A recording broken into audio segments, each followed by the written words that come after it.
All right, quick-ish video on my priming pump setup here on this Dodge a108. So Mopars, I think early Mopars before you get into fuel injection have the problem that the carburetors, whether they're boiling during usage or after, and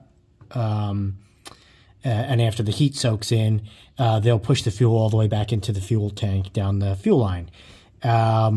The answer to that, what that causes is then when you go to start the motor, you'll end up doing a lot of cranking, using up your battery. If your battery's not in the best shape, it'll have trouble and just, embarrassing in parking lots. Cheap pump off Amazon. Here's the pre-filter and then the actual pump.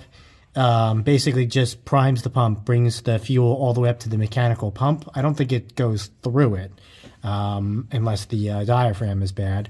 But basically just makes your mechanical pump do less work in the sense that the fuel is already there and it's just got to push it from the pump into the carburetor, which is a relatively short path.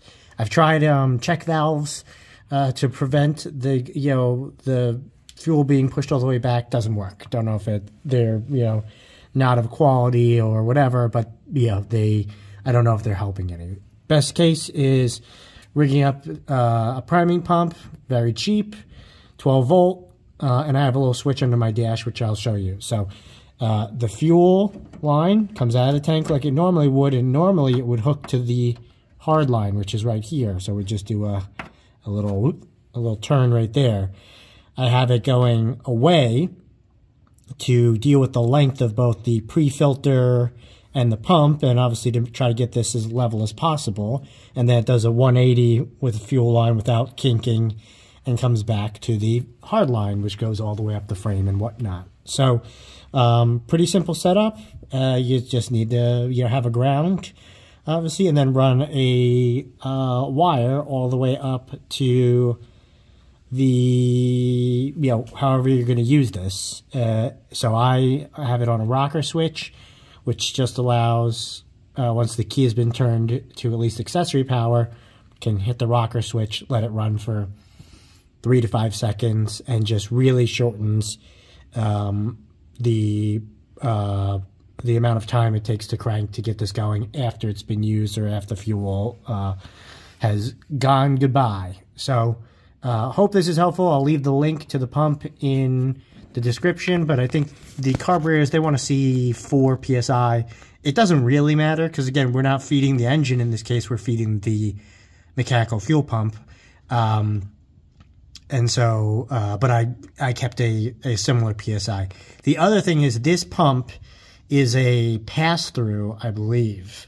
That's what at least people said about it, which just means that even if this thing dies, the mechanical pump will be able to pull fuel through it, so that you're not in a situation where your crappy little Amazon pump died and now it took out the rest of everything, or you got to start connecting hose line and taking this out. So just something to be aware of if you're choosing a different pump.